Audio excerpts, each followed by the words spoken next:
J'étais mariée à David, un homme décontracté qui avait hérité d'un petit restaurant français de son père. Nous avons emménagé dans une maison confortable que ma grand-mère m'avait laissée. C'est là que nous avons commencé notre famille et accueilli notre fils, Richard.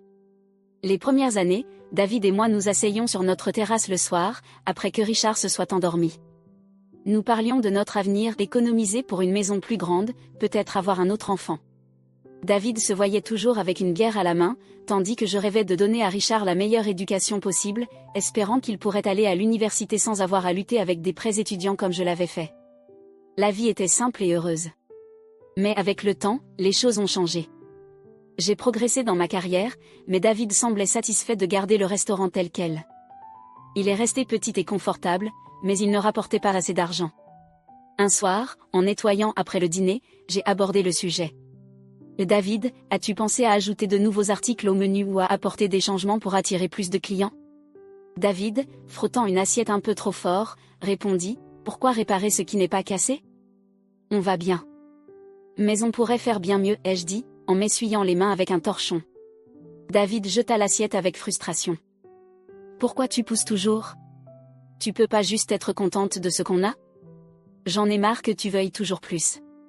J'ai laissé tomber la conversation, mais le problème n'était pas seulement le restaurant. À mesure que je devenais orthodontiste, les choses se sont empirées. David passait plus de temps au restaurant sans vraiment travailler, juste pour éviter la maison.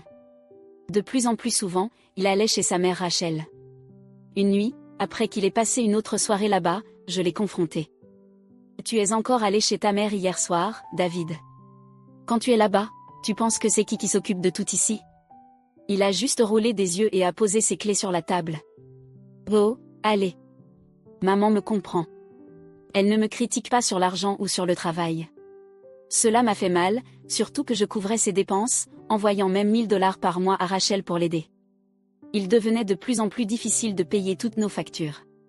Plus tard cette semaine-là, j'ai appelé Rachel pour parler de nos problèmes d'argent et de la manière dont David devait en faire plus. Rachel, je fais tout ce que je peux, mais David doit faire un effort. On galère, ai-je expliqué. Au lieu de comprendre, Rachel est devenue défensive. Barbara, tu es sa femme. C'est ton rôle de le soutenir, pas de lui mettre la pression. Tu veux toujours que mon garçon change. Tu ne vois pas que c'est toi le problème, m'a-t-elle accusé. La colère bouillonnait en moi. Je le soutiens, Rachel. Plus que tu ne le sais. Je t'envoie même de l'argent chaque mois.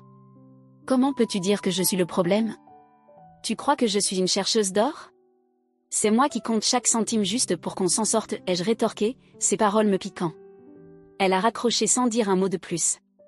Ce soir-là, je suis restée seule, pensant à notre conversation. La frustration et la tristesse m'envahissaient. J'ai regardé David s'affaler sur le canapé, une bière à la main, les yeux rivés sur son téléphone. Pendant ce temps, je bordais Richard dans son lit, le cœur lourd de tout ce qui pesait sur moi. La vie à la maison n'était devenue que plus difficile depuis que le restaurant de David commençait à échouer.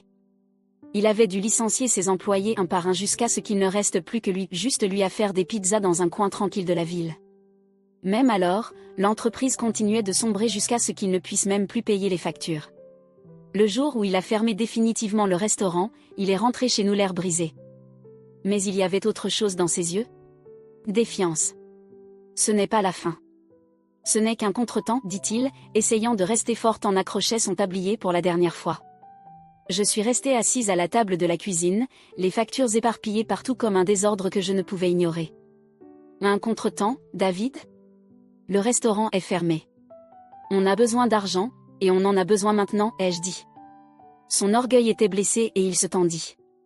Je vais trouver quelque chose, mais je ne prendrai pas n'importe quel job. J'ai mes standards. J'étais propriétaire d'une entreprise, dit-il. J'ai laissé échapper un soupir frustré. Et ça veut dire quoi maintenant, David? On n'a pas besoin de standards, on a besoin d'argent. Il secoua la tête. Je ne vais pas être un de ces types de bureau. J'ai un diplôme, Barbara. Je vise un poste de cadre. Rien de moins. Je le fixais, incrédule. Ton entreprise vient de couler et tu crois que tu peux obtenir un emploi bien rémunéré comme ça, ai-je lancé. Il n'a pas répondu. Au lieu de cela, il est parti en trombe, probablement en direction de la maison de sa mère. C'est ce qu'il faisait maintenant, Chaque fois que les choses devenaient difficiles, il disparaissait. Le week-end n'apporta aucun soulagement. Au lieu de cela, sa mère, Rachel, fit irruption avec ses demandes habituelles. Elle arriva juste au moment où je préparais le déjeuner. Son timing était parfait, comme toujours. Barbara, tu dois parler à tes patrons. Trouve un bon travail à David dans ta société. Il le mérite, dit-elle, comme si c'était la chose la plus facile au monde. Je laissai échapper un rire bref et acerbe. Rachel, ce n'est pas comme ça que ça fonctionne.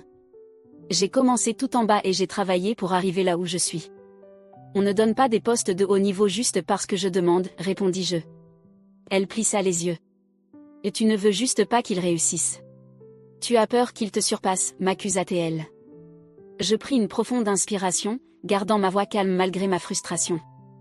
Sérieusement, Rachel, David ne peut pas juste débarquer dans un poste de cadre sans expérience. Ce n'est pas une question de peur, c'est une question de réalité. Le déjeuner fut tendu après ça. David resta silencieux, probablement en train de ruminer son ego meurtri et les paroles de sa mère. Au fur et à mesure que les jours passaient, rien ne changeait. David passait son temps sur le canapé, une bière dans une main et son téléphone dans l'autre, pendant que je travaillais, m'occupais de la maison et de Richard tout seul. Je rentrais dans une maison en désordre et sans dîner. David, tu pourrais au moins commencer le dîner ? Je suis épuisé, dis-je en déposant mes sacs et en enlevant mes chaussures. Il grogna, les yeux rivés sur son téléphone. Tu fais mieux que moi. Je suis fatigué aussi, tu sais. Ça me mettait en colère de le voir assis là, tandis que Richard, affamé et attendant, tirait sur ma manche. David, tu l'as récupéré à l'école aujourd'hui, demandai-je un soir, sachant déjà la réponse. Il marmonna à peine une réponse, le bruit de la télévision couvrant sa voix. Heureusement, ma mère, qui vivait à proximité, était intervenue pour m'aider depuis que David avait commencé à négliger même les choses de base. David, c'est aussi ton fils. Il a besoin de toi, dis-je, essayant de garder ma voix calme, bien que cela devienne de plus en plus difficile. C'était généralement le moment où il s'enfuyait, claquant la porte derrière lui. Et comme toujours, il disparaissait, me laissant gérer tout toute seule. Puis les choses empirèrent. Je remarquai de l'argent manquant dans mon porte-monnaie. Au début, c'était juste quelques dollars, mais bientôt des billets entiers disparurent. Une nuit, après avoir vérifié à nouveau et constaté qu'il manquait encore de l'argent, je l'affrontai. David, tu as pris de l'argent dans mon sac à main ? Ses yeux se détournèrent avant de rencontrer les miens. J'avais besoin de cash pour de la bière, admis-il. De la bière ? Tu prends de l'argent maintenant, comme un voleur, m'écriai-je. Comment oses-tu m'appeler un voleur ? Je suis ton mari, répliqua-t-il, sa voix montant en flèche. Avant que nous puissions continuer à nous disputer, Rachel fit irruption. Il semblait qu'elle nous avait entendus. Son visage était plein de colère. Barbara, tout ce qui t'intéresse, c'est l'argent. Tu ne vois pas qu'il souffre ? Tu devrais le soutenir, pas l'accuser. Le soutenir en le laissant voler de l'argent ? Et Richard ? Et nos factures, rétorquai-je, ma voix se faisant de plus en plus forte, toute la pression des derniers mois éclatant. David se laissa simplement tomber sur le canapé, les yeux fixés dans le vide, tandis que Rachel et moi nous disputions à cause de lui. Finalement, elle sortit en trombe, et il ne dit rien. Puis, à la fin de l'été, Richard tomba malade. Sa fièvre monta une nuit, et aucun remède apaisant ni compresse froide ne semblait aider. Je m'assis à son chevet, thermomètre en main, me sentant complètement seule. Mon cœur se serra à chaque bip du thermomètre. La fièvre de Richard ne baissait pas comme d'habitude. David ne servait à rien, collé à son téléphone sur le canapé. David, tu peux vérifier s'il nous reste de la médecine contre la fièvre, demandai-je, en essayant de rester calme. Il grogna et se leva lentement, mais je savais qu'il serait plus rapide de le faire moi-même. Richard gémit doucement, serrant ma main. Chaque seconde comptait. Je lui embrassai rapidement le front et me précipitai vers la cuisine. Le lendemain matin, le médecin annonça que Richard avait besoin de médicaments et de tests. Il vaut mieux prévenir que guérir, conseilla-t-il, écrivant ses recommandations. Les tests signifiaient plus de dépenses, plus que ce qu'il nous restait après les factures et les dépenses imprudentes de David. Mon cœur battait la chamade alors que je prenais la décision. Je transférai nos dernières économies pour le traitement de Richard, y compris les 11 000 $ que j'envoyais habituellement à Rachel. Il n'y avait pas d'autre choix. Peu de temps après, Rachel entra en furie. Barbara, Où est mon argent? C'est le premier du mois, exigea-t-elle. Je préparais le petit sac à dos de Richard, le préparant pour une autre visite chez le médecin. Je me préparais à une autre dispute. Rachel, j'ai dû utiliser l'argent pour Richard. Il est très malade. Il a besoin de tests et de traitements. Le visage de Rachel se durcit, ses lèvres se pinçant en une fine ligne. Tu t'attends vraiment à ce que je croie que tu n'as plus d'argent? C'était mon argent, Barbara. J'en ai besoin, lança-t-elle. Je reculai, levant les mains tandis que mes instincts maternels prenaient le dessus. Richard est ma priorité. C'est un enfant, Rachel. Il est malade et je dois m'occuper de lui. Les yeux de Rachel brillèrent de colère. Je savais que tu ferais quelque chose comme ça, retenir mon argent pour ce garçon, cracha-t-elle, ses mots pleins de venin. Ce garçon, Rachel, c'est ton petit-fils. Comment peux-tu être aussi insensible, répliquai-je, ma patience s'épuisant. Je n'ai pas besoin d'un discours de ta part, Barbara. Assure-toi juste que je récupère mon argent d'ici demain, ou tu le regretteras, siffla-t-elle, son visage tordu par la colère. Sa menace flottait dans l'air, mais je refusais de céder. Je jetai un coup d'œil à Richard, faible et fragile dans la pièce voisine, et cela renforça ma détermination. Sors de ma maison, Rachel. Je ne tolérerai pas de menaces, pas aujourd'hui, pas jamais. Elle sembla prête à argumenter, mais quelque chose dans mes yeux la fit se retenir. Au lieu de cela, elle partit en furie, claquant la porte derrière elle. Un silence lourd s'installa. Puis, sans un mot, David sortit à sa suite. Je retournai vers Richard, mes mains tremblantes, caressant doucement ses cheveux. Il me regarda avec des yeux fatigués, remplis de douleur. « Ça va, mon bébé. Maman est là, murmurai-je en l'embrassant sur le front. Ma détermination se renforça. Les jours se confondaient en visites incessantes à l'hôpital et en nuits sans sommeil. L'absence de David était presque un soulagement, plus de disputes, plus de regards froids. Mais après une semaine de calme, je sentais que quelque chose n'allait pas. Un samedi après-midi, je vérifiais mon application bancaire. Mon cœur s'arrêta. D'énormes retraits avaient presque vidé nos économies. La panique m'envahit tandis que je faisais défiler l'historique des transactions. Chaque retrait semblait une trahison. Je rappela David encore et encore, mais il ne répondait pas. Il n'avait pas décroché depuis des jours. Réalisant ce qu'il avait fait, je bloquai immédiatement la carte pour l'empêcher de prendre davantage d'argent. À cet instant, je vis enfin l'étendue de l'égoïsme de David. Une semaine après sa disparition, David revint, mais il n'était pas seul. Rachel était juste à côté de lui.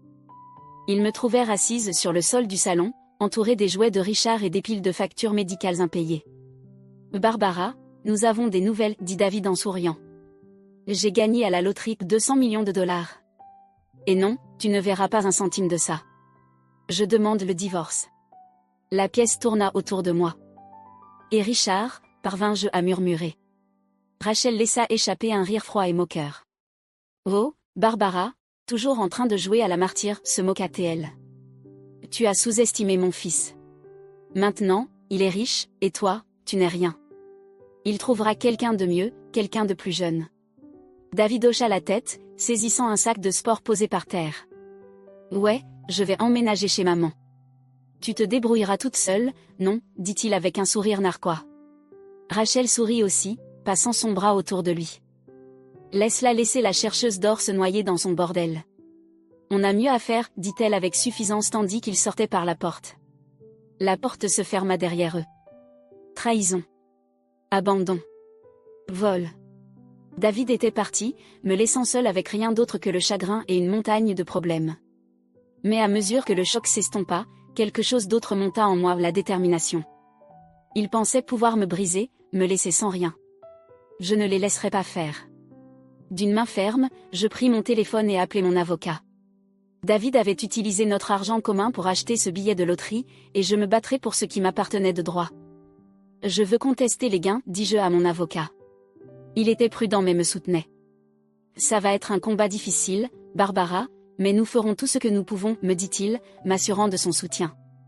En raccrochant, le poids de la bataille à venir se posa sur mes épaules, mais cette fois, je me sentais plus forte. La trahison m'avait changé. Je ne me battais pas seulement pour survivre. Je me battais pour la justice, pour moi, pour Richard. À mesure que la date de l'audience approchait, mon avocat, M. Paul, et moi avons travaillé sans relâche. Nous avons rassemblé toutes les preuves, extraits de comptes, documents financiers, tout ce qui prouvait que j'avais été celle qui soutenait notre foyer pendant que David ne contribuait en rien. Barbara, nous avons un dossier solide. Le point le plus important est qu'il a utilisé ta carte bancaire pour acheter le ticket, m'a rassuré Monsieur Paul alors que nous étions dans son bureau, entouré de piles de documents. À quelques jours de l'audience, la tension dans ma vie était constante. Puis, à seulement 5 jours du tribunal, David et Rachel sont arrivés de manière inattendue. J'étais dans la cuisine pendant que Richard jouait à mes pieds, lorsque j'ai entendu une porte claquer. Quelques instants plus tard, ils ont éclaté dans la porte d'entrée, leur visage rouge de colère. « Tu vas vraiment jusqu'au bout ? Poursuivre ton propre mari » a crié David, sa voix résonnant dans la petite pièce. Rachel a rebondi immédiatement, son ton aigu et amer. « Avidité. Voilà ce que tu es, essayant de prendre de l'argent qui ne t'appartient pas. » Je suis restée ferme, sentant Richard se coller à ma jambe pour me réconforter. Ce n'est pas seulement l'argent de David. Il a utilisé l'argent de notre compte commun, que j'ai alimenté parce qu'il ne contribuait pas, ai-je dit calmement. Leur colère n'a fait qu'alimenter ma détermination. Le visage de David s'est déformé par le dégoût. Ce n'est pas une question de contrôle, David. C'est une question d'équité, ai-je continué. Tu es parti, tu te souviens ? Toi et ta mère m'avaient ridiculisé, en disant que je serais laissée avec rien. Ils ont continué à crier, mais j'ai refusé de laisser cela dégénérer en une bagarre en présence de Richard. Vous devez partir maintenant, ai-je dit fermement. Nous réglerons cela au tribunal. Ils ont tempêté et sont sortis en claquant la porte. Et comme ça, la maison est devenue plus légère, plus propre. J'ai serré Richard contre moi, lui murmurant que tout irait bien. La salle d'audience était tendue. David était assis en face de moi, son avocat lui chuchotant à l'oreille, tandis que Rachel me dévisageait avec une haine pure. Lorsque M. Paul a présenté les extraits de comptes et les documents financiers, la vérité était incontestable. Chaque fois que l'avocat de David peinait à répondre à une question, je ressentais une vague de victoire. Le juge écoutait attentivement, ses yeux fixés sur David tandis que les preuves se déployaient. L'argument clé était clair. Le ticket de loterie avait été acheté avec l'argent de notre compte commun, ce qui en faisait un bien marital. Alors que M. Paul expliquait cela, David a soudainement haussé la voix. « C'est moi qui ai acheté le ticket. C'était ma décision. Ma chance, a-t-il argumenté. Mais le juge a rapidement réagi, son ton ferme. Pas votre argent, monsieur Jeffrey. Et malheureusement pour vous, la chance ne prime pas sur la loi. Après une longue délibération, le juge a rendu son verdict. Il est clair d'après les preuves que monsieur Jeffrey était financièrement dépendant de madame Jeffrey lorsque le ticket de loterie a été acheté. Par conséquent, le ticket est un bien marital, a-t-il annoncé. David n'a obtenu qu'un quart des gains. Le reste, 3/4, m'a été attribué. David et Rachel sont restés figés, leur visage plein de choc. Ils ne s'y attendaient pas. Des mois plus tard, après le divorce et une fois le chaos apaisé, j'ai enfin commencé à me concentrer sur l'avenir. J'avais entendu trop d'histoires de gagnants de la loterie ayant tout perdu, alors j'ai décidé d'être sage. J'ai contacté Thomas, un vieil ami d'université qui avait fait carrière dans la finance, et lui ai demandé des conseils. Autour d'un café, nous avons discuté des investissements intelligents dans les technologies et les énergies renouvelables. J'ai aussi veillé à mettre de côté suffisamment d'argent pour l'éducation de Richard. Son avenir était ma priorité. Les conseils de Thomas ont été inestimables. Pendant ce temps, David et Rachel avaient une approche très différente de leur part de l'argent. Ils sont rapidement devenus les sujets de toutes les conversations. David exhibait sa nouvelle voiture de sport, tandis que Rachel se vantait de bijoux coûteux et de vêtements de créateur, profitant de son nouveau mode de vie. Un après-midi, alors que je récupérais Richard à l'école, une amie m'a partagé avec empressement les dernières rumeurs sur les dépenses extravagantes de David et la folie de shopping de Rachel. Je me contentais de sourire, tenant la main de Richard. J'avais choisi la sécurité. Ils avaient choisi l'excès. Et je n'avais aucun doute sur celui qui sortirait gagnant à la fin. Je souris simplement et je détournai mon attention vers Richard et notre avenir. Chez moi, j'ai soigneusement planifié nos finances avec l'aide de Thomas. Chaque décision d'investissement nous rapprochait de la stabilité et de la sécurité, garantissant que Richard aurait toutes les chances dans la vie. Richard me demandait souvent des nouvelles de l'université, ses yeux brillants de rêves et de possibilités. Voir son excitation n'a fait que renforcer ma détermination à lui offrir le meilleur avenir possible. La vie était enfin installée dans une routine paisible. Richard excellait à l'école, et nos investissements portaient leurs fruits. Le passé semblait être un souvenir lointain. Mais la vie a une manière de ramener les choses quand on s'y attend le moins. Un après-midi, alors que je prenais un café avec une amie proche, j'ai reçu des nouvelles surprenantes. David a touché le fond, m'a-t-elle dit. Il a perdu sa voiture, son argent, et il est noyé sous les dettes de jeu. Les choses sont allées tellement mal qu'il s'est même disputé et s'est blessé au cou. J'ai caché mon choc derrière ma tasse de café. Vraiment? C'est malheureux, ai-je simplement répondu. Et Rachel? L'ai-je demandé. Elle vend ses bijoux. Elle et David sont maintenant désespérés. Après des années à exhiber leur richesse, ils n'ont plus rien. J'ai écouté, secouant la tête devant la rapidité avec laquelle les choses avaient changé. Peu après, on a frappé à ma porte. Je l'ai ouverte pour trouver David debout, une ombre de l'homme qu'il avait été. Les vêtements chics avaient disparu, remplacés par des jeans usés et une veste abîmée. Ses yeux, autrefois pleins de fierté, semblaient maintenant fatigués et désespérés. Barbara, on peut parler? Sa voix était rauque, comme s'il avait répété ce moment encore et encore. J'ai hésité, mais j'ai finalement laissé passer, le laissant entrer. Richard était sorti avec ses amis, donc nous étions seuls. Je ne comptais pas laisser cette visite durer longtemps. En entrant, David a jeté un regard lent et prolongé autour du salon. J'ai tout perdu, Barbara, a-t-il avoué. L'argent, la voiture. Je n'ai plus rien, et ma famille me manque. Tu me manques. J'ai haussé un sourcil. Tu manques l'argent. C'est ça que tu manques, ai-je répondu. Non, c'est plus que ça, a-t-il insisté. J'ai beaucoup réfléchi. J'espérais qu'on pourrait repartir de zéro. Ses yeux étaient remplis de supplications, mais tout ce à quoi je pouvais penser étaient les années de mensonges, de négligence et de trahison. J'ai poussé un petit ricanement incrédule. Repartir de zéro? Après tout ce que tu nous as fait? Tu es parti, tu m'as traité de gourmande, tu as gaspillé tout ton argent, et maintenant tu veux revenir comme si de rien n'était? Il détourna le regard, son inconfort évident. Je sais que j'ai fait des erreurs terribles, Barbara, dit-il doucement. Mais cette fois, je n'allais pas me laisser duper par ses paroles. Je comprends vraiment maintenant, et je suis prêt à changer, a insisté David. J'ai secoué la tête. Et David, tu es parti quand tu pensais qu'il serait mieux pour toi de nous quitter. Cela m'a montré qui tu es vraiment. Maintenant, tu es désolé parce que tu n'as plus rien, ai-je dit fermement. Il a soupiré, laissant mes paroles s'imprégner. Alors il n'y a aucune chance pour nous, demanda-t-il doucement. Et David, je t'ai pardonné il y a longtemps, pour ma paix, pas pour que tu puisses revenir dans nos vies quand les choses ont mal tourné pour toi.